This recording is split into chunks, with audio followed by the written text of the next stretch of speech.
Pada part ke-136 diambil dari Light Novel bab 318 sampai dengan 319, serangan balik Joshua.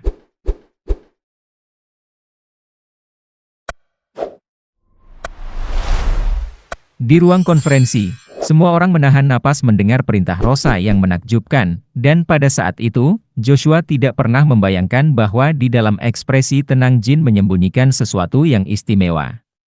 Memang benar, Jin selalu menjaga poker face-nya, jadi tidak ada alasan untuk terlihat tidak biasa. Namun, alasan dia tiba-tiba bertanya pada Jin apakah dia sudah menemukan Arya Owlheart adalah murni penilaian berdasarkan naluri. Terjadi keheningan sesaat. Apa? Saya duduk di sana terlalu tenang ketika semua orang menjadi gila, dan bahkan jika saya melakukannya, berbicara dengan begitu percaya diri tidak akan cukup. Jin dengan cepat mencari ingatannya tetapi tidak tahu kapan atau bagaimana Joshua mengetahui pertemuannya dengan Valeria. Untuk pertama kalinya sejak dia menghadapi Joshua, Jin merasa gugup. Untungnya, dia tidak kehilangan ciri khas poker face-nya ketika Joshua mulai berbicara tentang Valeria. Jin tersenyum. Terlepas dari bagaimana Joshua mengetahuinya, itu adalah masalah yang bisa diselesaikan hanya dengan tetap bersikap poker face. Baik kamu maupun ibu nampaknya cukup khawatir, dilihat dari omong kosong yang kamu ucapkan, kata Jin. Adik, balas Joshua. Jangan menggunakan istilah ramah seperti itu. Kita tidak seperti saudara yang akur, kan, kata Jin. Ini adalah masalah yang lebih penting dari yang Anda pikirkan, kata Joshua. Itulah sebabnya ibu menawarkan wilayah kelima timur sebagai hadiah. Joshua berspekulasi dengan percaya diri pada awalnya, tetapi karena itu hanya firasat, dia merasa sulit untuk melanjutkan pembicaraan. Apakah itu berarti kamu juga belum menemukan orang itu? Joshua tidak berani bertanya secara langsung. Jika kamu menyerahkan orang itu kepadaku, aku tidak hanya akan memberimu wilayah kelima timur tetapi lebih dari itu. Aku bersumpah demi namaku dan kehormatan keluarga. Mengapa kamu terus-menerus menemukan kebohongan yang begitu menarik? Mari kita dengarkan cerita ini lagi. Hidup kamu. Jin tertawa terbahak-bahak. Lalu dia menatap Joshua dengan ekspresi serius. Kamu masih kurang pandai bercanda. Bukankah terakhir kali aku sudah memberitahumu bahwa kesempatanmu untuk membunuhku sudah berlalu? Dan keselamatan rekan-rekanmu. Joshua berharap Jin akan terlihat terguncang oleh ucapan itu, sama seperti saat dia menyebutnya sebagai adik dan menjadi marah. Tapi Jin merasa tidak perlu marah karenanya. Aku bertanya-tanya kapan dia akan menggunakan teman-temanku sebagai sandera, tapi ini dia. Rekan-rekannya, meskipun merupakan benteng terkuat Jin, pada saat yang sama merupakan kelemahan terbesar dan satu-satunya. Itu sebabnya Jin dan rekan-rekannya sudah bersiap menghadapi kemungkinan Rosa dan Joshua akan menggunakan mereka sebagai pengaruh. Saya mulai bertanya-tanya tentang pentingnya menyelamatkan guru. Mengeluarkan kartu paling kuat untuk menekanku ketika wilayah kelima timur saja tidak cukup. Keingintahuan Jin tentang apa yang akan diterima Rosa sebagai imbalan atas penyerahan Histor berkembang pesat. Kehidupan Jin dan kehidupan rekan-rekannya. Apa maksud Joshua ketika dia mengatakan dia akan menjamin dua hal kepada Jin? Kemungkinan besar masalah ini terkait dengan kontrak Solderet. Ibu mungkin meminta Zippley untuk orb Dewa Iblis atau cara lain untuk mentransfer kontrakku ke Joshua. Itu hanya spekulasi, tapi sepertinya perkembangannya masuk akal. Tujuan Joshua bukanlah untuk membunuh Jin tetapi untuk mengambil kekuatan yang diperoleh Jin dari Solderet, dan tujuan Rosa kemungkinan besar sesuai dengan tujuannya. Ibu bertingkah aneh sejak terakhir kali. Baginya, hanya mentransfer kontrakku kepada Joshua dan menggunakanku sebagai pembawa bendera untuk keluarga kami akan menjadi hasil terbaik. Memang, meski tanpa kekuatan Solderet, Jin masih bisa menggunakan sihir dan kekuatan legenda. Jin dianggap sebagai pembawa bendera Rankandel yang paling menonjol dan juga seseorang yang dinilai memiliki potensi besar. Hanya dengan kemampuannya sebagai pendekar pedang, Jin menunjukkan pertumbuhan yang cukup untuk disebut sebagai patriark berikutnya. Bahkan tanpa kekuatan Solderet dan bahkan jika dia tidak bisa menggunakan sihir atau kekuatan legenda, Jin masih dianggap sebagai pembawa bendera Rankandel dengan bakat paling banyak dan potensi besar. Seperti Rosa, tidak ada alasan baginya untuk menyerahkan putra bungsunya kecuali Jin mengkhianati keluarga atau menyerahkan Shadow Energy kepada Joshua. Terlebih lagi, fakta bahwa Zipplay dapat mentransfer kontrak Tuhan hampir terkonfirmasi, mengingat kontraktor waktu di kehidupan dulu dan sekarang berbeda. Midor Elner dan Bradin juga menggunakan ledakan luar angkasa. Berbagai pemikiran berputar-putar di benak Jin. Berbagai skenario yang terjadi di benaknya semuanya bermuara pada satu pertanyaan. Mengapa Joshua dan ibunya begitu terobsesi dengan Histor? Bagaimana menurutmu? Apakah kamu ingin bicara sekarang? Joshua bertanya, dan Jin tersenyum. Aku akan mengatakannya lagi. Aku belum pernah menemukan Histor. Aku bahkan tidak tahu mengapa kamu mengatakan ini. Sepertinya kamu meragukan firasatku. Aku akan memberimu 10 hari. Bawakan aku Histor dalam jangka waktu itu. Jika kamu ingin mencapai sesuatu yang begitu besar, lebih baik kamu keluar dan berlari mengejar Histor daripada membuang waktu dengan omong kosong ini. Jin berbalik dan menambahkan. Hanya beberapa patah kata saja. Aku harap kamu bukan salah satu dari orang-orang bodoh yang rela berdarah-darah demi delusi.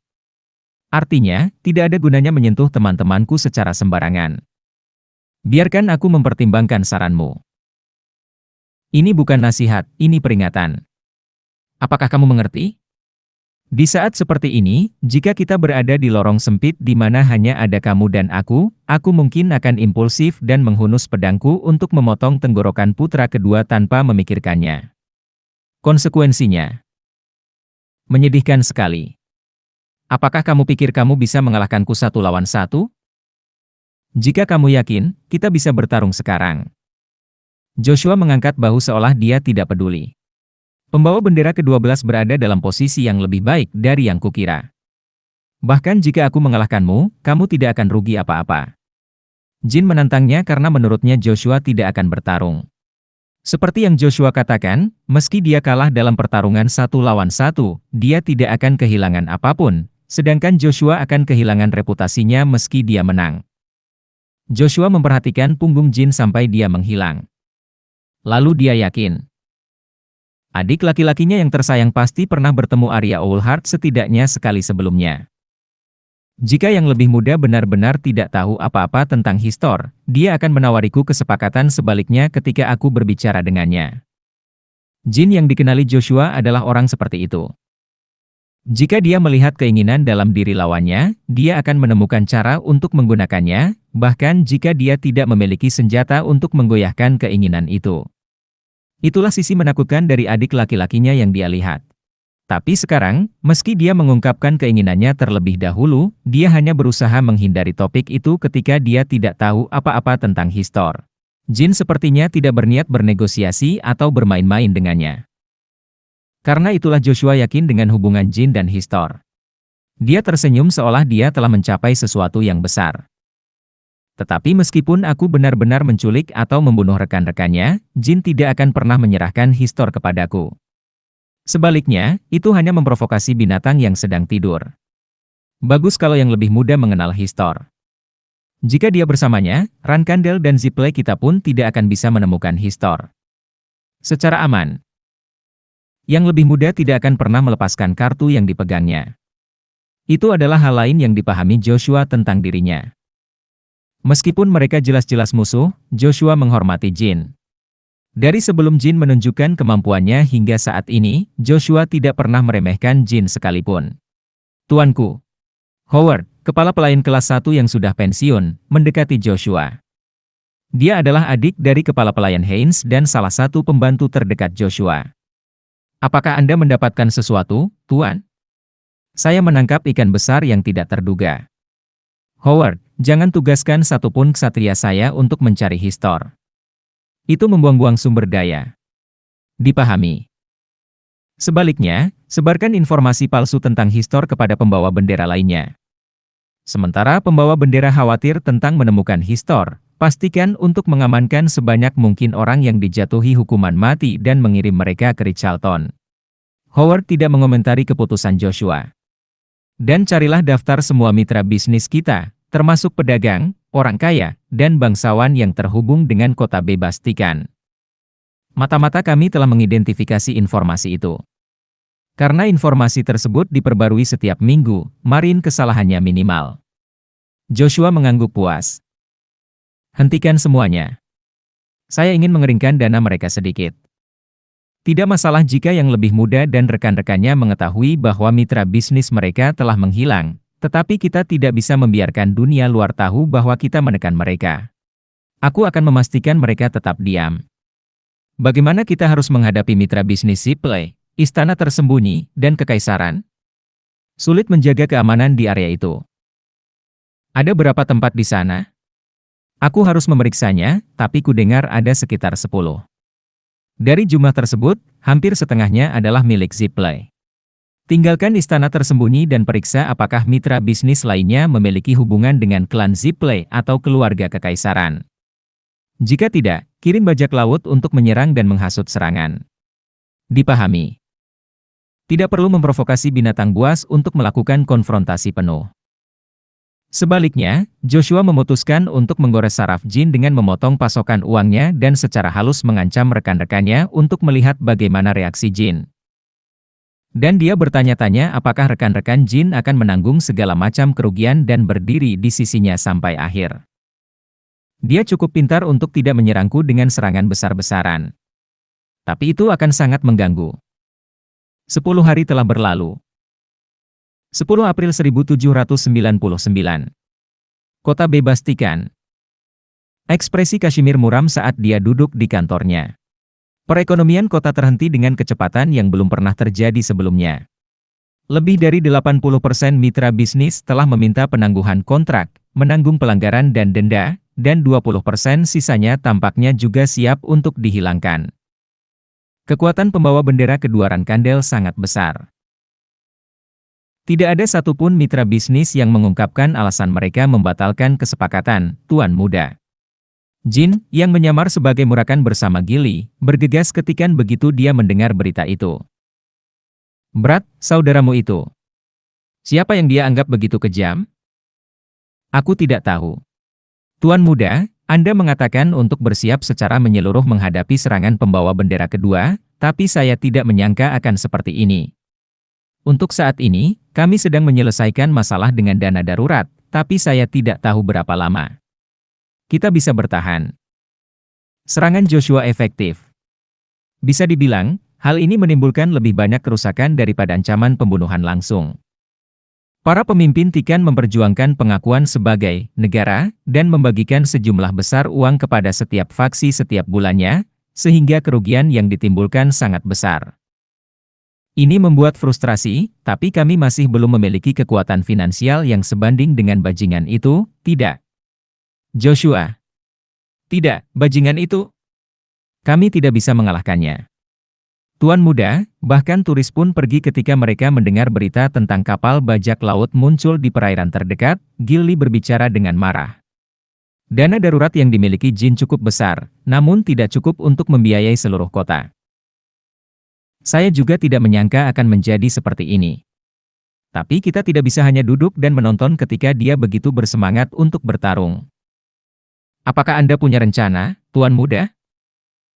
Saat Kashmir bertanya, Jin mengangkat sudut bibirnya. Sepertinya aku akan pergi dan menyerang salah satu vilanya. Jika itu villa Joshua, maksudmu villa rahasia yang disebutkan Lady Luna kepadamu terakhir kali?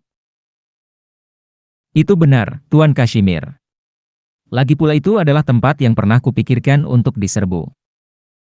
Joshua memiliki lusinan villa pribadi, tetapi hanya 5 yang diklasifikasikan sebagai villa rahasia atau rumah persembunyian. Perjalanan kakak perempuanku ke Laut Hitam juga merupakan kabar baik bagiku. Silakan gunakan kesempatan ini untuk mengetahui misi seperti apa yang dilakukan ayah kami dan mantan ksatria hitam di sana, dan mengapa Rankandel ayah kami begitu terobsesi dengan Laut Hitam. Baiklah. Ini pertama kalinya ayah kami membawa orang lain selain rekannya ke Laut Hitam. Jadi, saya akan membawakan kamu berita yang memuaskan kamu. Sebagai imbalannya, malam ini, kamu harus duduk bersamaku dan menceritakan padaku kisah-kisah yang kamu alami di luar sepanjang malam. Sebelum berangkat ke Laut Hitam, Luna memberitahu Jin tentang 2 dari 5 villa rahasia. Itu adalah informasi yang dia kumpulkan setelah menerima permintaan Jin untuk mencari tahu sesuatu tentang Joshua selama insiden di Holy Kingdom. Apakah kamu menyarankan agar kita menyerangnya sekarang? Aku ingin sekali, tapi Kuzan dan Yulian belum kembali dari Tenggara Mitel. Naga tidak bisa ikut menyerang villa rahasia Joshua. Jika naga terlibat, akan ada masalah jika ada yang selamat di antara musuh. Karena naga hitam adalah dewa penjaga keluarga dan naga perak secara tidak resmi dicari oleh Vermont, mereka tidak dapat menyerang Rankandel. Mari kita tunjukkan padanya betapa kerasnya aku bekerja untuk mendapatkan uang. Juga, setelah villa rahasianya terungkap, aku ingin tahu ekspresi apa yang akan dia buat. Tetapi Tuan Muda, kemungkinan kita benar-benar bertarung sangat tinggi. Pemimpin burung merak 7 warna sudah bertemu dengan kontak Vermont. Sejujurnya, saya tidak ingin menggunakan uang keluarga kekaisaran. Saya mengerti, Tuan Kashimir. Tentu saja, jika situasinya tidak membaik, saya bersedia menundukkan kepala saya kepada keluarga kekaisaran.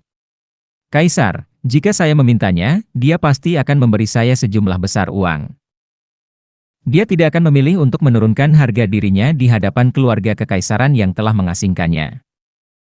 Kashimir bersedia melepaskan harga dirinya, sebagaimana seharusnya dilakukan oleh seorang pemimpin yang baik, namun dia tidak ingin menggunakan pilihan terakhir itu kecuali benar-benar diperlukan.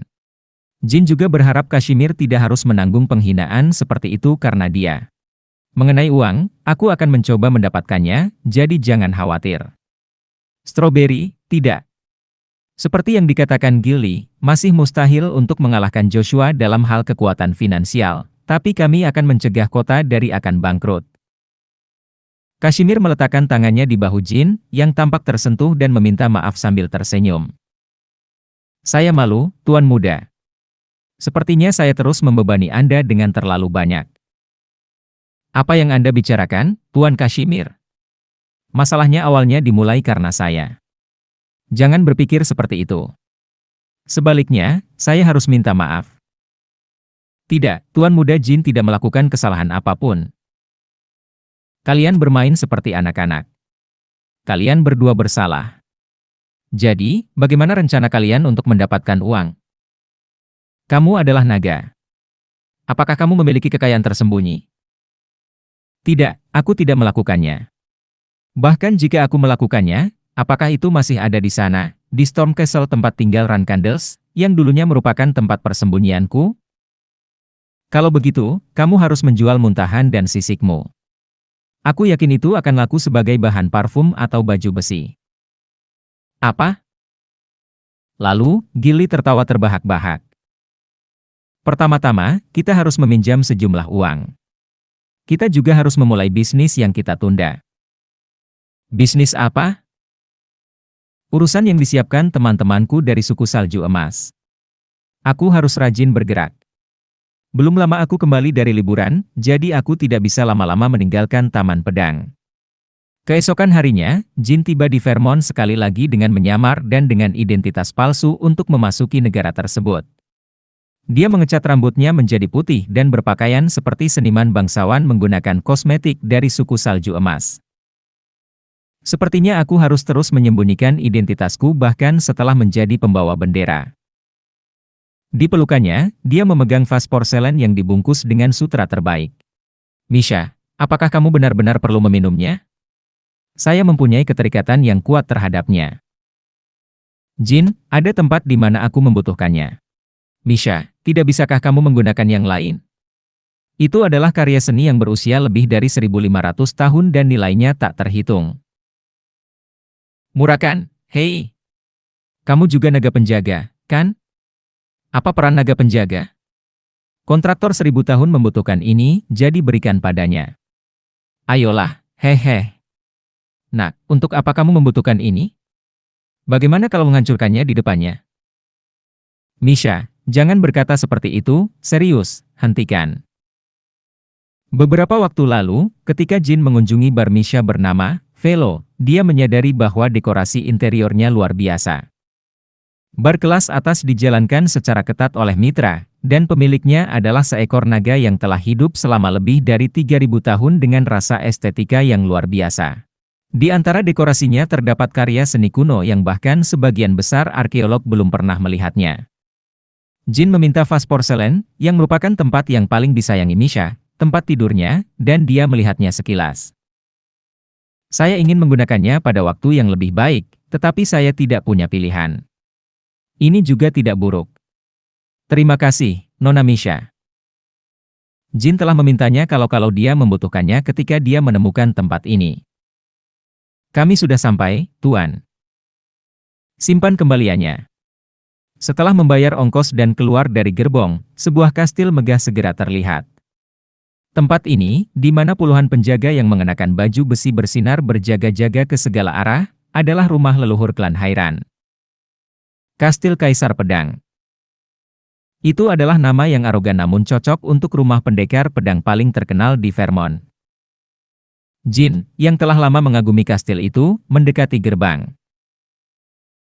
Berbeda dengan kastil yang mengintimidasi, para penjaga ternyata sangat ramah dalam menyambut Jin.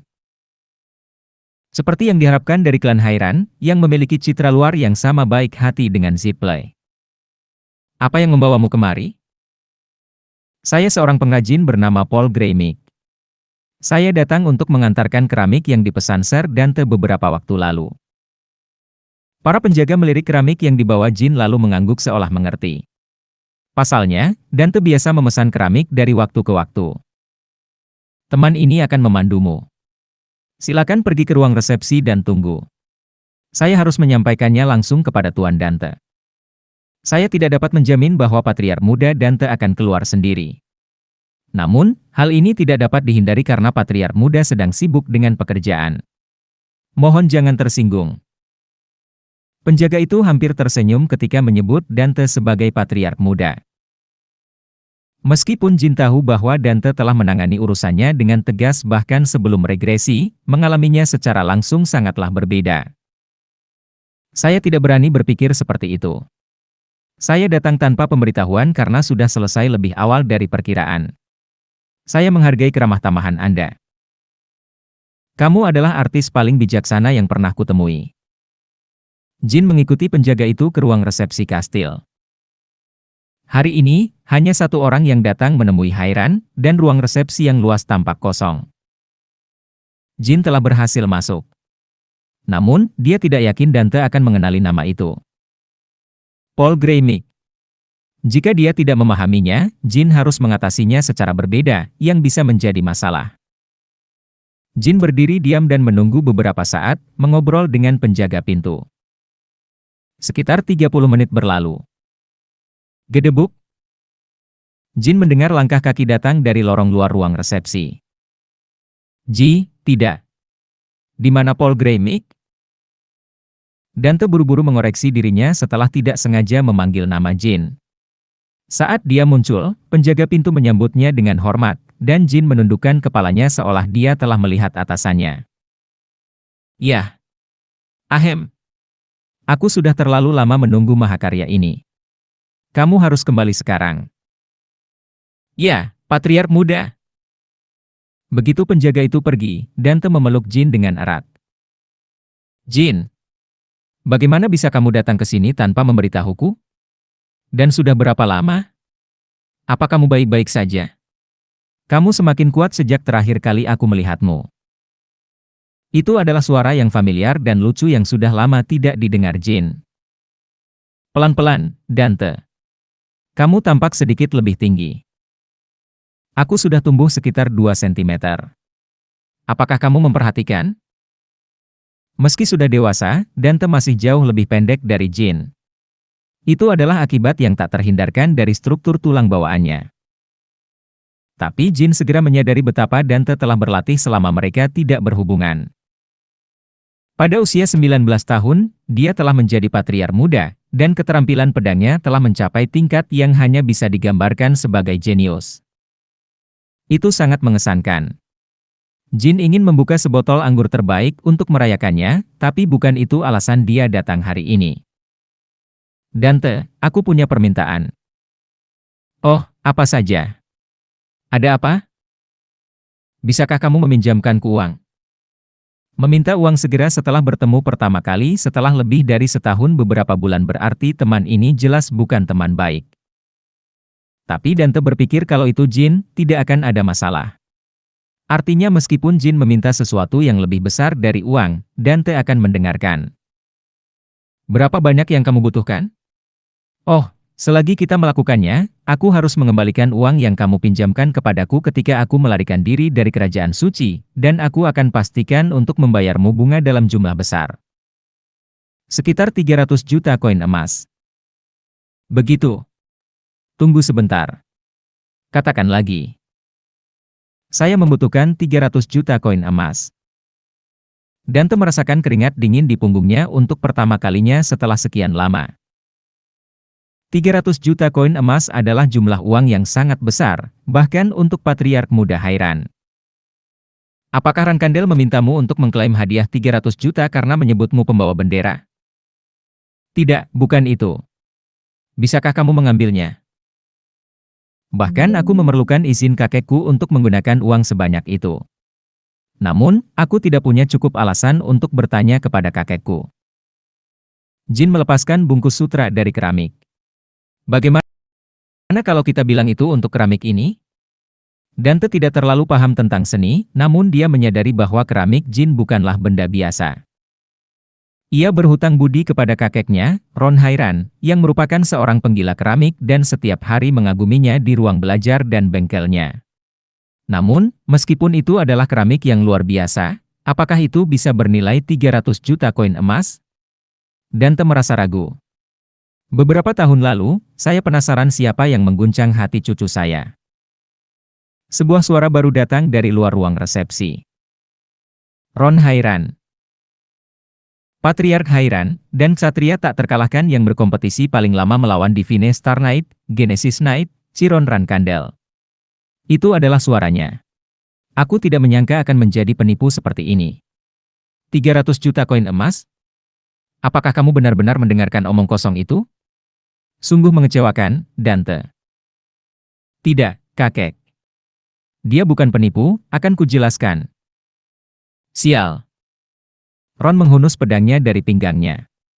Kemudian, aura yang keluar dari sarungnya langsung menyebabkan gempa kecil di ruang resepsi, dan udara berubah.